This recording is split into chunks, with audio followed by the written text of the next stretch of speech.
Hello friends, तो आज हम लोग सैर करने वाले हैं अंतरिक्ष का। तो ठेकुआ लिट्टी बांध लीजिए, चलिए घूम कर आते हैं, अंतरिक्ष की सैर करके आते हैं। जी हाँ दोस्तों, तो आज मैं आपको अंतरिक्ष के कुछ अनसुलझे पहलुओं को मैं आपको दिखाने जा रहा हूँ।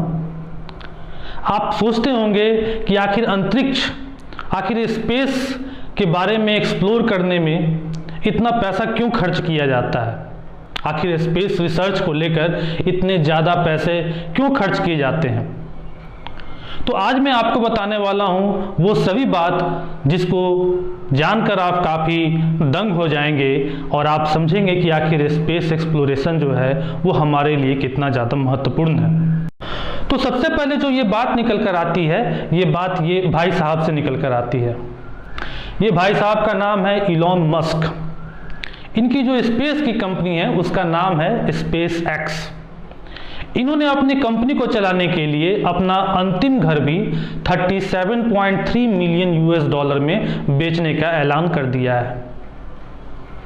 घबराइए मत, ऐसे इनकी नेट वर्थ जो है वह 15,110 करोड़ यूएस डॉलर है। इनकी और भी सारी कंपनियां हैं, जैसे कि मैं बता लूं, इनकी एक कंपनी है टेस्ला, जो कि ऑटोमेटेड इलेक्ट्रिक कार व्हीकल बनाने में काम कर रही है। और इनका ऐसा दावा है कि इनकी कार ऐसी होगी कि आपको उसमें बैठने के बाद सिर्फ एक लिफ्ट की तरह महसूस होगा। आप एक बटन दबाएंगे और अपने डेस्टिनेशन तक काफ़ी आराम से पहुंच जाएंगे। इन्हीं के भरोसे बिटकॉइन जो है वो आज मार्केट में थोड़ा सा स्टेबल कंडीशन में है, या कभी कभी खफा हो जाते हैं तो बिटकॉइन जो है वो नीचे धड़ाम से गिर जाती है। बहुत ही महत्वाकांक्षी व्यक्ति हैं, इनकी सोच काफ़ी ऊंची है और ये मानव के उद्धार के लिए काफ़ी ज़्यादा कुछ सोच रहे हैं। आज के वक्त में कहा जाए तो एक अमीर आदमी में से यह 1 2 3 में हमेशा पैमाना पर रहते हैं। दूसरी बात जो आती है वो आती है इनको लेकर। ये है जेफ बेजोस। ये अमेजन के एक्स CEO रह चुके हैं और इनकी एक स्पेस कंपनी है जिसका नाम है ब्लू ओरिजिन। ये जेफ बेजोस और अपने भाई के साथ 20 जुलाई को स्पेस में घूमने के लिए जाने वाले हैं। इनकी स्पेस क्राफ्ट में 3 सीटें हैं। एक सीट पे तो ये जाएंगे, दूसरी सीट इनके भाई के लिए है और तीसरी सीट का इन्होंने नीलामी किया है जो कि 28 मिलियन यूएस डॉलर में बिका है। 28 मिलियन यूएस डॉलर अगर कहीं भारतीय रुपए में हम लोग इसको कन्वर्ट करें तो 200 करोड़ रुपए के आसपास आता है। तो ये लोग 20 जुलाई को स्पेस में घूमने के लिए जाएंगे। स्पेस कहने का मतलब हुआ कि कार्बन लाइन से ऊपर। कार्बन लाइन जो है वह अर्थ के सरफेस से 100 किलोमीटर की ऊंचाई पर है, जो कि अर्थ के एटमॉस्फेयर और स्पेस का डिवाइड करने का एक इमेजिनरी लाइन है। उसके ऊपर में कोई एयर मॉलिक्यूल्स नहीं है, तो कोई एयर मॉलिक्यूल्स नहीं है तो वहां पर लाइट का स्कैटरिंग नहीं होता है।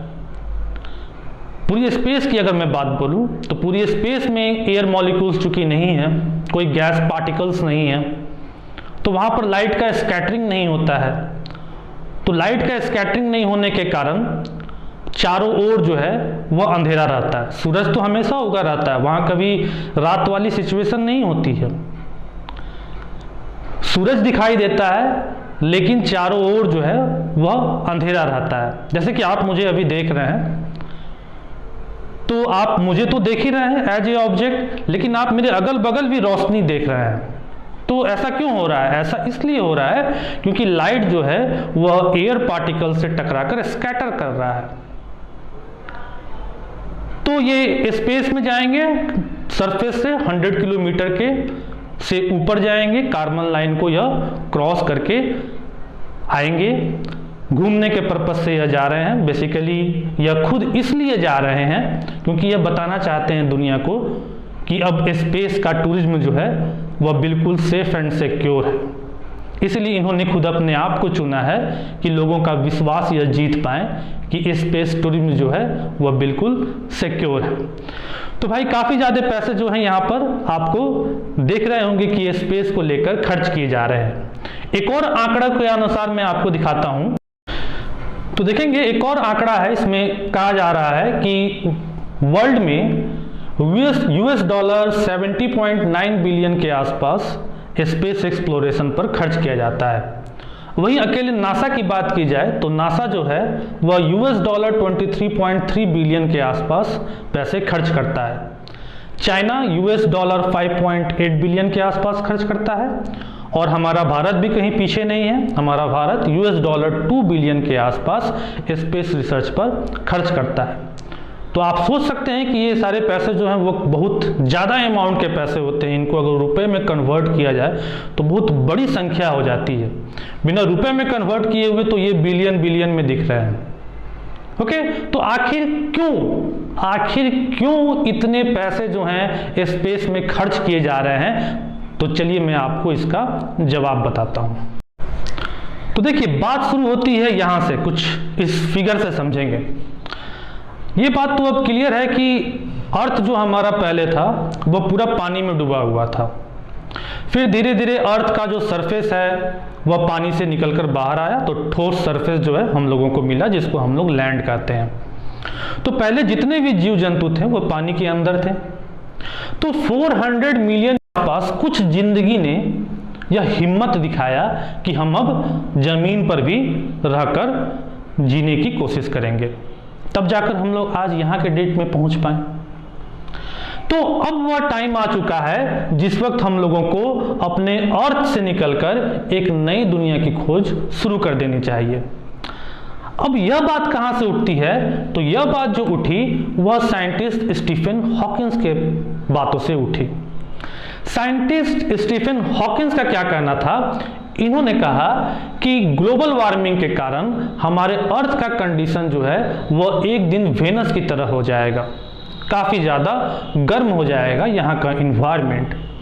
और इन्होंने क्या कहा कि हम लोगों को अपने आप को बचाने के लिए ओवर पॉपुलेशन के सिचुएशन से, स्कार्सिटी ऑफ रिसोर्सेज के सिचुएशन से, या पैंडेमिक के सिचुएशन से, पॉल्यूशन के सिचुएशन से हम लोगों को अपने आप को बचाने के लिए एक नई दुनिया की तलाश शुरू कर देने चाहिए और हम लोगों को दूसरे ग्रह पर भी रहने वाला जीव बनने के लिए तैयार हो जाना चाहिए। तो ये साइंटिस्ट जो हैं इनको पहले से ही अंदाजा था कि पैंडेमिक्स जो हैं वह अर्थ पर अब धीरे धीरे हावी होने वाली हैं। ये पैंडेमिक्स के पहले ही मर गए। तो यह साइंटिस्ट ने इस बात का जिक्र किया कि अब जो स्थिति है वह धीरे धीरे आने वाले समय में काफ़ी खतरनाक होने वाली है, तो हम लोगों को कहीं ना कहीं स्पेस में जगह खोजना शुरू कर देना चाहिए। क्योंकि ओवर पॉपुलेशन हो रहा है, लैंड तो बढ़ नहीं रहा है। ओवर पॉपुलेशन होने के कारण हमारे जो रिसोर्सेज हैं वह भी धीरे धीरे घटते जा रहे हैं।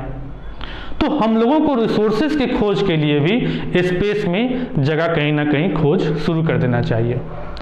तो यहीं से बात शुरू हुई और साइंटिस्ट ने खोज करना शुरू कर दिया।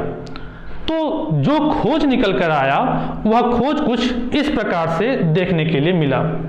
तो अगर हम जुपिटर के मून गैनामाइड की बात करें तो जुपिटर के मून गैनामाइड में 30 टाइम्स मोर वाटर है हम लोगों के अर्थ के वाटर की अपेक्षा।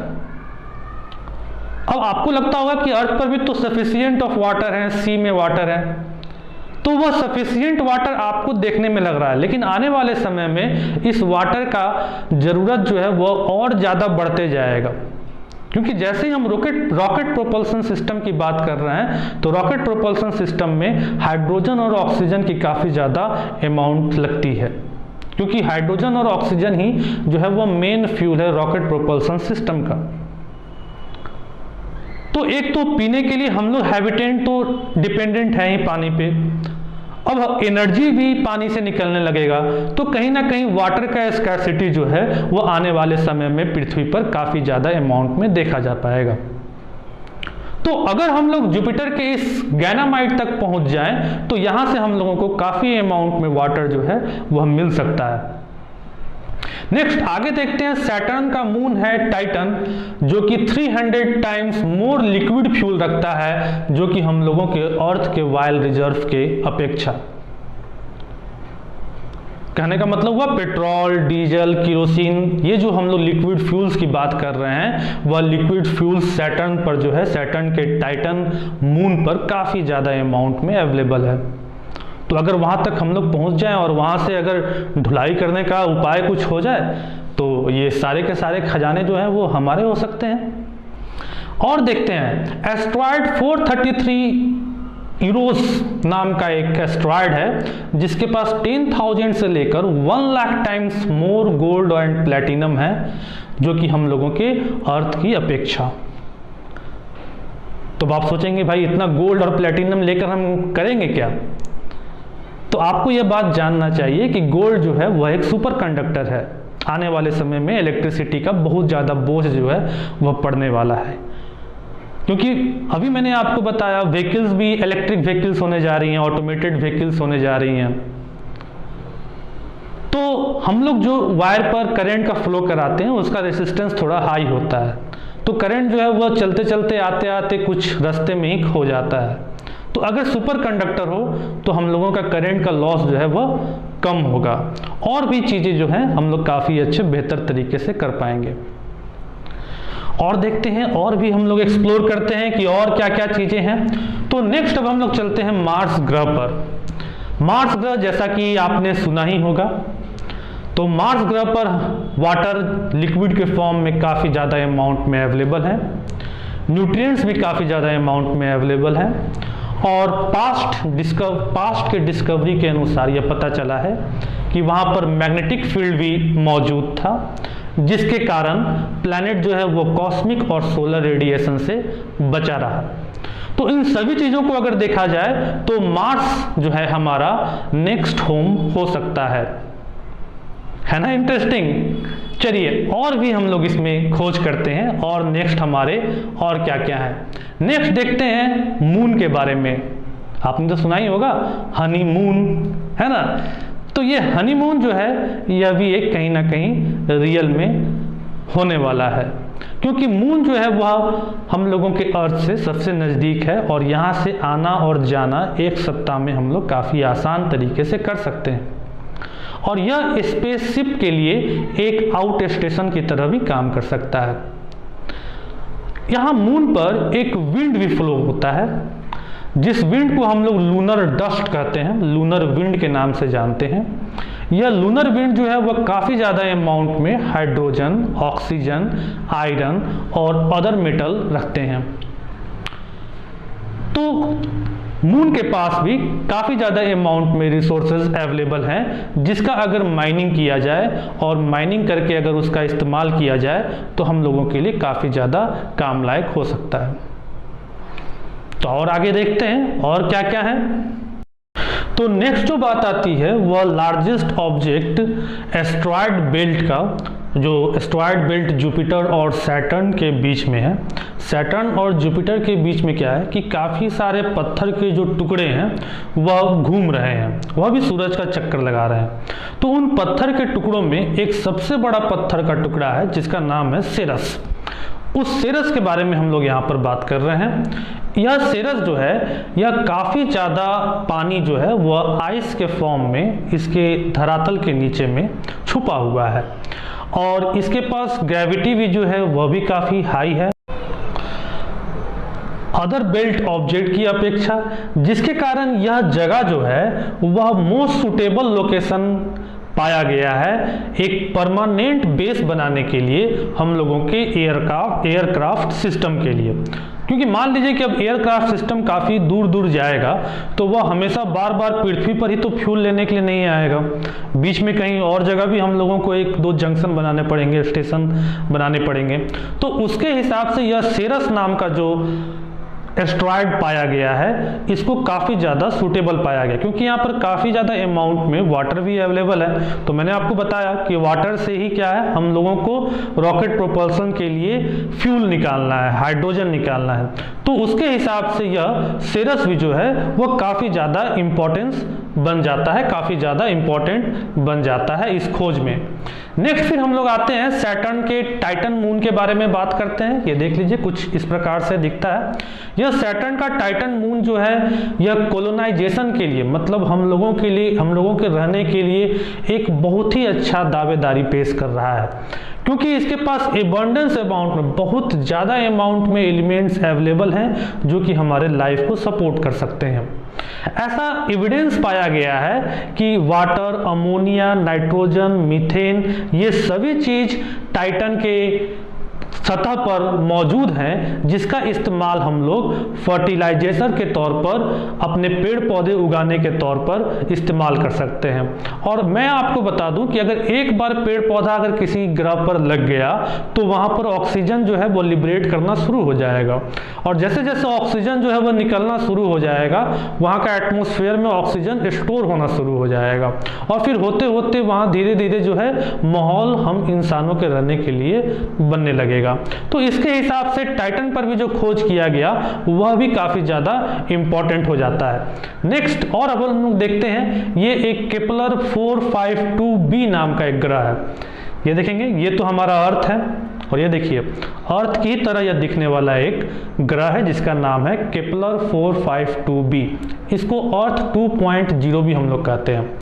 इसको अर्थ का हम लोग चचेरा भाई भी कहते हैं। ऐसा साइंटिस्ट का सोचना है कि हो सकता है कि यहाँ पर इंसान जो है या फिर एलियंस रह रहे हों। ये बिल्कुल अर्थ की तरह दिखता है। यहाँ पर भी बादल दिखाई देता है। ये ब्लू कलर की दिखाई देने के कारण ऐसा महसूस होता है कि यहाँ पर भी समुद्र है। ब्लू कलर के अलावा कुछ सफ़ेद रंग के दिखाई देने के कारण ऐसा महसूस होता है कि इसके पास जमीन भी है। तो यह केपलर 452b जो है वह अर्थ का 2.0 बन जाता है, और ऐसा लगता है साइंटिस्ट को कि हो सकता है कि यहाँ पर जीवन हो, अगर ना हो तो हम लोग इसका इस्तेमाल नेक्स्ट अर्थ के हिसाब से कर सकते हैं। लेकिन यह केपलर 452b जो है वह 1402 लाइट ईयर दूर है हमारे अर्थ से। तो यहाँ जाना अभी काफ़ी टफ है, लेकिन ये हमारा सेकंड होम हो सकता है, या फिर हो सकता है कि हमारे कुछ भाई लोग यहाँ पर रह रहे हों। तो आपको कैसा लगा यह वीडियो? आई होप कि आपको यह वीडियो जरूर अच्छा लगा होगा। अगर अच्छा लगा होगा तो वीडियो को लाइक कीजिएगा, और अगर चैनल पर नए हैं तो सब्सक्राइब कीजिएगा, क्योंकि आपको इस चैनल पर आपसे रिलेटेड कंटेंट जो है वो मिलते रहते हैं। और भी इंटरेस्टिंग फैक्ट मटेरियल्स को लेकर मैं आपके पास लाते रहूँगा, तो बने रहेंगे इस चैनल के साथ। तब तक के लिए थैंक्स।